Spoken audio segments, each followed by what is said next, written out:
You know, there are many things that we pray for and we ask God to give us, and sometimes we spend years praying for them.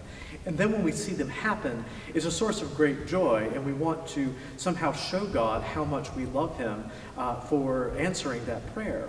Well, when I became a Roman Catholic, I was delighted to be part of the church that Christ founded, and I wanted to share that with as many people as possible, especially within my own family. And so I prayed for years for my mom and dad to also become Catholic Christians.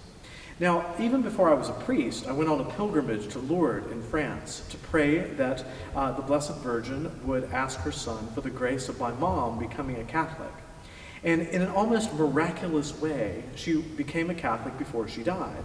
So then I went back to Lourdes and said Mass, then as a priest, in thanksgiving for her conversion, and made a vow to the Blessed Virgin that I would come back again and say Mass in that beautiful basilica in the south of France if my father became a Catholic. Many of you may know that I took care of my father, who had dementia in his last illness, and my father, as well as my mother, were the light of my life, and so I wanted to share the faith with them as much as possible. And so my father also, through an incredible series of events, also became a Roman Catholic. You may know that on the Feast of the Sacred Heart in 2019, also happening to be my 42nd birthday, my father passed away in my arms. And I loved them very much, and I wanted to do something to show not only how much I loved and cared for them, but also how grateful I am to God through the Blessed Virgin that they gave me the gift of being able to see my parents as Roman Catholic Christians. So, one of the things that you may notice when you come here to Prince of Peace is a certain addition to our church, which is right across from the sanctuary lamp close to the high altar. You may have never seen this before, but this is something called a Pharos, or a corona lucis. And in many churches, in order to provide more light, there were these huge crowns that often were put in churches that were very richly decorated and put with other candles. Now, of course, this was for more illumination, but it was also a sign of festivity and solemnity. So these coronae lucis were basically lit up on big solemnities and feasts. And so I was able to obtain one from an antiques dealer, which I have now hung in the church as a testimony to my parents. It is a beautiful museum-grade piece of work that I have personally funded out of my own money. And you'll see that there are these medallions of the Holy Family. You have Jesus Christ with the crown of thorns, of Our Lady of Sorrows, and Saint Joseph. And the reason that these kind of passion-related elements are there are a sign that when we come to church and we celebrate the holy sacrifice of the Mass, that it's like going back in time to Calvary.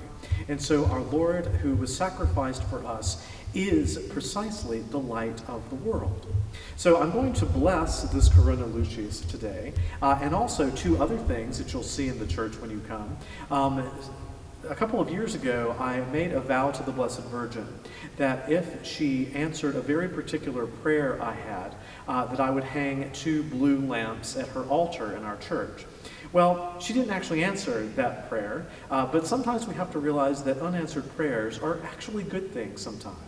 And so I was able, at the same time that we hung the Corona Lucis in the church, to put 2 of those beautiful lamps by Our Blessed Lady, so that on her feasts we may light her up and show forth exactly the beauty of the light that comes from Mary, which is reflected from Jesus. So let us pray. In the name of the Father, and of the Son, and of the Holy Ghost, Amen. A light riseth up for good, and joy to the righteous of heart. The Lord is King, let the earth rejoice, let the many islands be glad. Darkness and clouds are round about him, upon right and justice rests his throne. Devastating fire goes before him and destroys his enemies round about. His lightning illumines the world, the universe sees it and trembles. The mountains melt like wax before the countenance of the Lord, the presence of the Lord of the earth. The heavens proclaim his justice, all peoples behold his majesty. Confounded are they who worship graven things and glory in their idols. Adore ye him, all his angels. Zion heareth the news with jubilation. Because of thy judgments, O Lord, the daughters of Zion rejoice. For thou art the highest and Lord over the entire earth, and exalted above all gods. Hate evil, all ye that love the Lord. The Lord preserveth the life of his holy ones, and delivereth them from the hands of the impious. A light riseth up for the good, and joy to the righteous of heart. Rejoice, ye just in the Lord, and praise ye his holy name. Glory be to the Father, and to the Son, and to the Holy Ghost, as it was in the beginning, is now, and ever shall be, world without end. Amen. A light riseth up for the good, and joy to the righteous of heart. Our help is in the name of the Lord, who made heaven and earth. O Lord, hear my prayer, and let my cry come unto thee. The Lord be with you, and with thy spirit. Let us pray. Grant to thy servants, O Lord God, we beseech thee, continual enjoyment of health in soul and body, and by the wondrous intercession of Blessed Mary, ever Virgin, free us from sorrow in the present, and reward us with joy in eternity. Through Christ our Lord. Amen. Let us pray.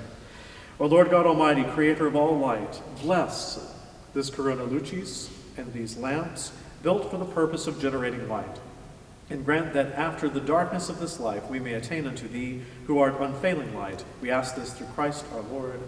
Amen.